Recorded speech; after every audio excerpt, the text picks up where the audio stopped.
Halo, Assalamualaikum teman-teman. Mari kita belajar lagi bab 1 kelas 9. Materi tentang dinamika perwujudan Pancasila sebagai dasar negara dan pandangan hidup bangsa. Poin A, penerapan Pancasila dari masa ke masa. Kedudukan Pancasila sebagai dasar negara dan pandangan hidup bangsa telah disepakati oleh seluruh bangsa Indonesia. Akan tetapi, dalam perwujudannya banyak sekali mengalami pasang surut. Bahkan sejarah bangsa kita telah mencatat bahwa pernah ada upaya untuk mengganti Pancasila sebagai dasar negara dan pandangan hidup bangsa dengan ideologi lainnya. Upaya ini dapat digagalkan oleh bangsa Indonesia sendiri. Meskipun demikian, tidak berarti ancaman terhadap Pancasila sebagai dasar negara sudah berakhir. Tantangan masa kini dan masa depan yang terjadi dalam perkembangan masyarakat Indonesia dan dunia internasional dapat menjadi ancaman bagi nilai-nilai Pancasila sebagai dasar negara dan pandangan hidup. Perwujudan nilai-nilai Pancasila sebagai dasar negara telah dilaksanakan sejak masa awal kemerdekaan, Orde Lama, Orde Baru, dan masa reformasi sampai sekarang. Masa awal kemerdekaan tahun 1945 hingga 1959. Pada periode ini, penerapan Pancasila sebagai dasar negara dan pandangan hidup menghadapi berbagai masalah.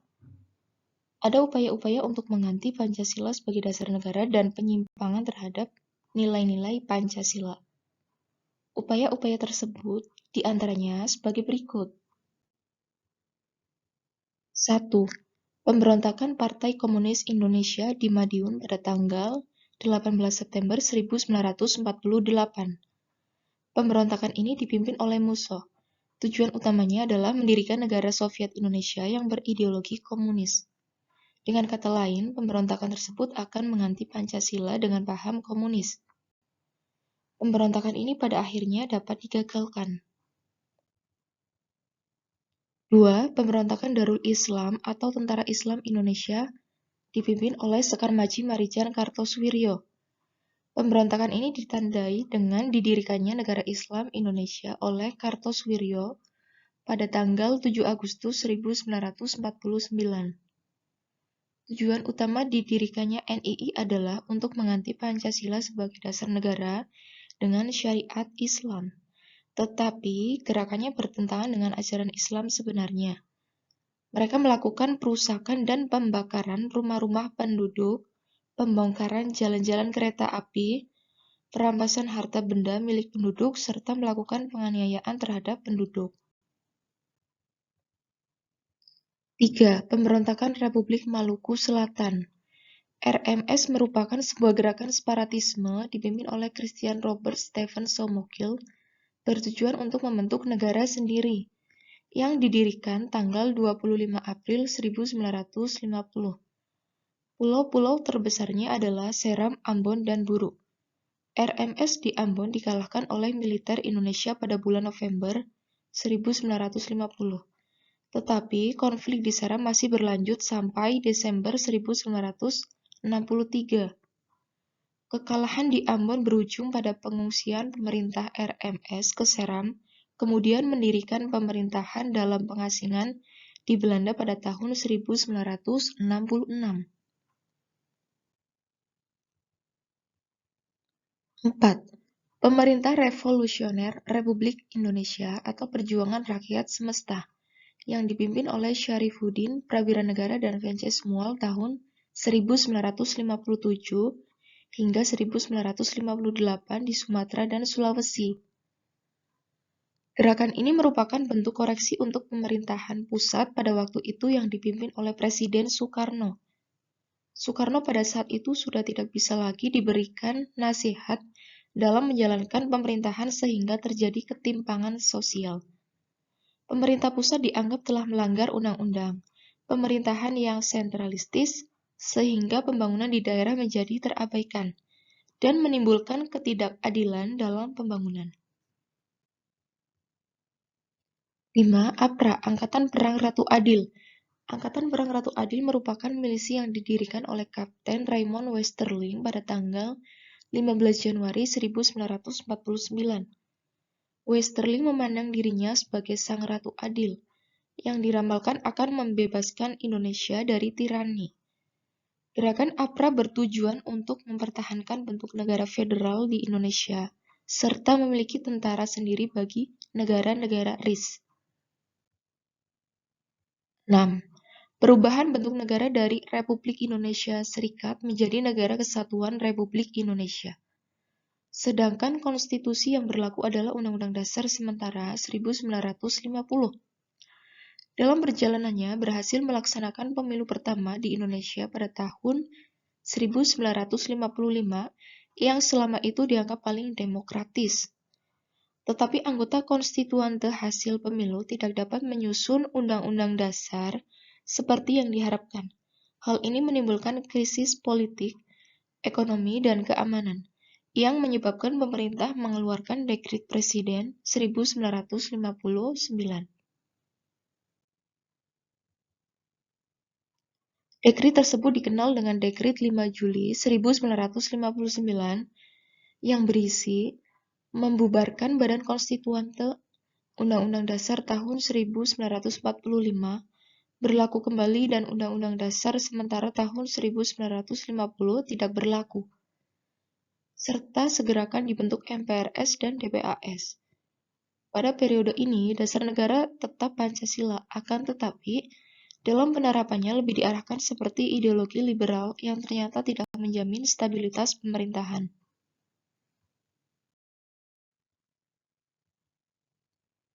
Masa Orde Lama tahun 1959 hingga 1966.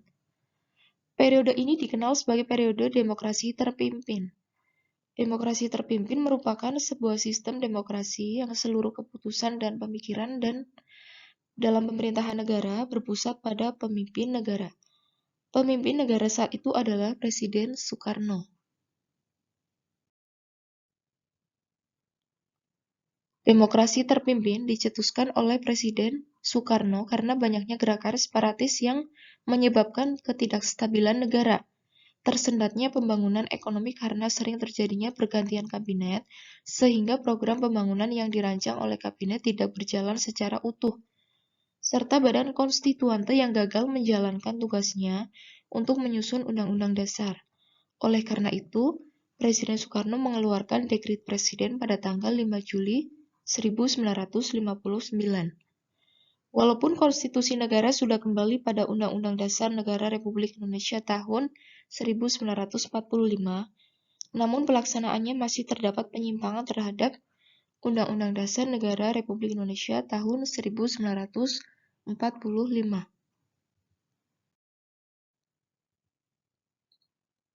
Beberapa penyimpangan terhadap Pancasila dan Undang-Undang Dasar Negara Republik Indonesia tahun 1945 diantaranya sebagai berikut. 1. Presiden Soekarno ditetapkan sebagai presiden seumur hidup berdasarkan TAP MPRS nomor 20 tahun 1963 yang menyebabkan kekuasaan presiden semakin besar dan tidak terbatas.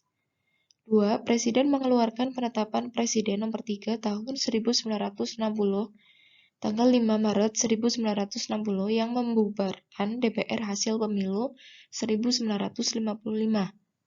3. Presiden membentuk MPRS yang anggota-anggotanya terdiri atas anggota DPR GR, utusan daerah, dan utusan golongan yang semuanya diangkat serta diberhentikan oleh Presiden. Masa Orde Baru. Era demokrasi terpimpin di bawah pimpinan Presiden Soekarno mendapat tamparan yang keras ketika terjadinya peristiwa tanggal 30 September 1965 yang disinyalir didalangi oleh Partai Komunis Indonesia. Pemberontakan PKI tersebut membawa akibat yang teramat fatal bagi partai itu sendiri, yaitu dibubarkannya PKI dengan seluruh organisasi di bawah naungannya, dan dinyatakan sebagai organisasi terlarang di Indonesia. Begitu juga dengan Presiden Soekarno yang berkedudukan sebagai pimpinan besar revolusi dan Panglima Angkatan Perang Indonesia Secara pasti, sedikit demi sedikit kekuasaannya berkurang, bahkan lengser dari jabatannya sebagai presiden. Hal tersebut terjadi dengan dikeluarkannya pengumuman penyerahan kekuasaan pemerintah kepada Jenderal Soeharto sebagai pengemban ketetapan MPRS nomor 9 MPRS tahun 1966 pada tanggal 20 Februari 1967. Era baru dalam pemerintahan dimulai setelah melalui masa transisi yang singkat, yaitu antara tahun 1966 hingga 1968, ketika Jenderal Soeharto dipilih menjadi Presiden Republik Indonesia. Era tersebut kemudian dikenal sebagai Orde Baru dengan konsep demokrasi Pancasila. Visi utama pemerintahan Orde Baru ini adalah untuk melaksanakan Pancasila dan Undang-Undang Dasar Negara Republik Indonesia tahun 1945 secara murni dan konsekuen dalam setiap aspek kehidupan masyarakat Indonesia. Pada masa pemerintahan Orde Baru, pembangunan nasional dapat dilaksanakan secara bertahap dan berkesinambungan melalui rencana pembangunan 5 tahun dan program pembangunan yang tertuang di dalam garis-garis besar haluan negara. Hal tersebut menjadikan pembangunan nasional tumbuh dengan pesat di skala bidang kehidupan. Masa reformasi tahun 1998 hingga sekarang. Pada masa reformasi, penerapan Pancasila sebagai dasar negara terus menghadapi berbagai tantangan. Penerapan Pancasila tidak lagi dihadapkan pada ancaman pemberontakan-pemberontakan yang ingin mengganti Pancasila dengan ideologi lain, akan tetapi lebih dihadapkan pada kondisi kehidupan masyarakat yang diwarnai oleh kehidupan yang serba bebas. Kebebasan yang mewarnai kehidupan masyarakat Indonesia saat ini meliputi berbagai macam bentuk, mulai dari kebebasan berbicara, berorganisasi, berekspresi, dan sebagainya. Kebebasan tersebut di satu sisi dapat memacu kreativitas masyarakat, tapi di sisi lain juga bisa mendatangkan dampak negatif yang merugikan bangsa Indonesia sendiri. Terdapat beberapa hal negatif yang timbul sebagai akibat penerapan konsep kebebasan yang tanpa batas, seperti munculnya pergaulan bebas, pola komunikasi yang tidak beretika, peredaran narkoba dan minuman keras, aksi anarkisme, serta vandalisme, sehingga memicu terjadinya perpecahan dan penurunan moral. Tantangan lain dalam penerapan Pancasila di era reformasi adalah menurunnya rasa persatuan dan kesatuan di antara sesama warga bangsa saat ini. Hal ini ditandai dengan adanya konflik di beberapa daerah, tawuran antar pelajar, serta tindak kekerasan yang dijadikan sebagai alat untuk menyelesaikan permasalahan. Peristiwa-peristiwa tersebut dapat menimbulkan konflik antar warga dalam kehidupan masyarakat. Poin B. Dinamika nilai-nilai Pancasila sesuai dengan perkembangan zaman. 1. Hakikat ideologi terbuka. Pancasila sebagai ideologi negara merupakan ciri khas atau identitas bangsa Indonesia yang perlu dipertahankan dan terus dijadikan sebagai pedoman dalam menentukan arah dan tujuan yang diwujudkan dalam sikap dan perilaku bangsa Indonesia. Ciri khas ideologi terbuka adalah nilai-nilai dan cita-citanya tidak dipaksakan dari luar, melainkan digali dan diambil dari kekayaan rohani, moral, dan budaya masyarakat itu sendiri. Dasarnya dari konsensus masyarakat, tidak diciptakan oleh negara, melainkan ditemukan dalam masyarakat sendiri. Ideologi terbuka mempunyai banyak sekali keunggulan dibandingkan dengan ideologi tertutup. 2. Kedudukan Pancasila sebagai ideologi terbuka. Keterbukaan ideologi Pancasila harus selalu memperhatikan 1. Stabilitas nasional yang dinamis. 2. Larangan untuk memasukkan pemikiran yang mengandung nilai-nilai ideologi Marxisme, Leninisme, dan Komunisme. 3. Mencegah berkembangnya paham liberal. 4. Larangan terhadap pandangan ekstrim yang menggelisahkan kehidupan masyarakat. 5. Penciptaan norma yang harus melalui kesepakatan. Keterbukaan ideologi Pancasila mengandung nilai sebagai berikut. Nilai dasar, yaitu hakikat kelima sila Pancasila. Ketuhanan yang Maha Esa, kemanusiaan yang adil dan beradab, persatuan Indonesia, kerakyatan yang dipimpin oleh hikmat kebijaksanaan dalam permusyawaratan perwakilan, keadilan sosial bagi seluruh rakyat Indonesia. Nilai-nilai dasar tersebut bersifat universal, sehingga di dalamnya terkandung cita-cita, tujuan, serta nilai-nilai yang baik dan benar. Nilai dasar ini bersifat tetap dan melekat pada kelangsungan hidup negara. Nilai instrumental sebagai penjabaran dari nilai-nilai dasar ideologi Pancasila berupa peraturan perundangan dan lembaga pelaksanaannya, misalnya Undang-Undang Dasar, Ketetapan MPR, Undang-Undang, serta peraturan perundang-undangan lainnya, dapat disesuaikan dengan perkembangan zaman dan aspirasi masyarakat berdasarkan nilai-nilai Pancasila. Nilai praksis merupakan realisasi dari nilai-nilai instrumental berupa suatu pengalaman nyata dalam kehidupan sehari-hari dalam bermasyarakat, berbangsa, dan bernegara.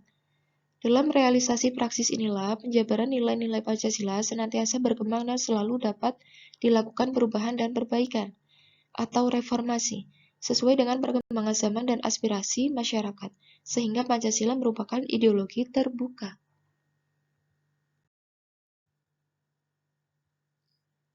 Suatu ideologi selain memiliki aspek-aspek yang bersifat ideal berupa cita-cita, pemikiran-pemikiran, serta nilai-nilai yang dianggap baik juga harus memiliki norma yang jelas. Hal ini dikarenakan suatu ideologi harus mampu direalisasikan dalam kehidupan nyata. Oleh karena itu, Pancasila sebagai ideologi terbuka secara struktural memiliki 3 dimensi. Adapun ketiga dimensi Pancasila tersebut diantaranya sebagai berikut. Dimensi idealisme. Dimensi ini menekankan bahwa nilai-nilai dasar yang terkandung dalam Pancasila yang bersifat sistematis, rasional, dan menyeluruh itu pada hakikatnya bersumber pada filsafat Pancasila. Hal tersebut karena setiap ideologi bersumber pada suatu nilai-nilai filosofis atau sistem filsafat.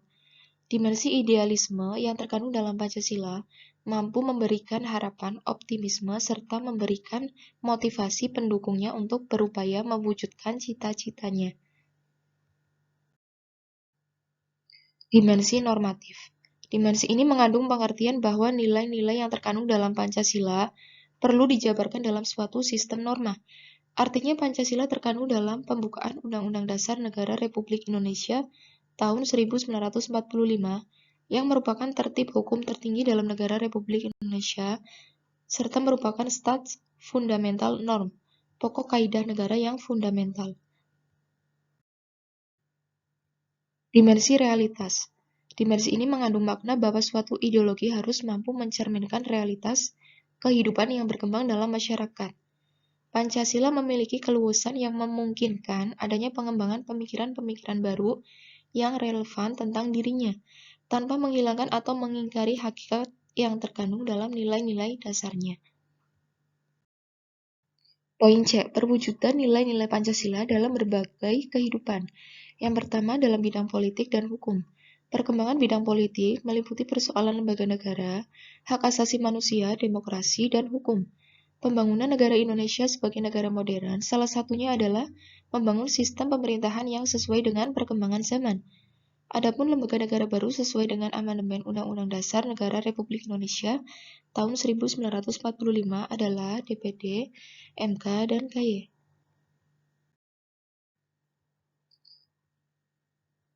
Pembangunan dalam bidang hukum diarahkan pada terciptanya sistem hukum nasional yang berdasarkan Pancasila. Hukum nasional harus bersumber pada nilai-nilai Pancasila sebagai sumber dari segala sumber hukum. Peraturan perundang-undangan yang berlaku tidak boleh bertentangan dengan nilai-nilai Pancasila yang dapat disusun berdasarkan norma sosial yang berlaku dalam masyarakat Indonesia maupun dari luar, namun tetap sesuai dengan nilai-nilai Pancasila.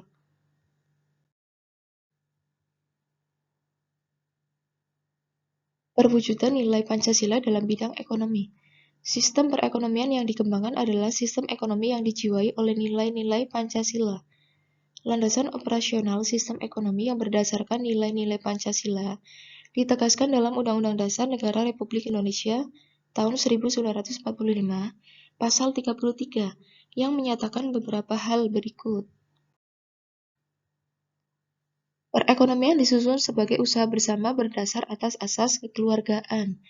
Cabang-cabang produksi yang penting bagi negara dan menguasai hajat hidup orang banyak dikuasai oleh negara. Bumi dan air dan kekayaan alam yang terkandung di dalamnya dikuasai oleh negara dan dipergunakan untuk sebesar-besar kemakmuran rakyat. Perekonomian nasional diselenggarakan berdasar atas demokrasi ekonomi dengan prinsip kebersamaan, efisiensi, berkeadilan, berkelanjutan, berwawasan lingkungan, kemandirian, serta menjaga keseimbangan kemajuan dan kesatuan ekonomi nasional.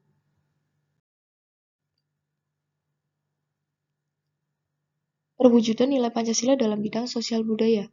Sistem nilai sosial yang ada dalam masyarakat Indonesia terus dikembangkan agar lebih maju dan modern. Oleh karena itu, proses modernisasi perlu terus dikembangkan.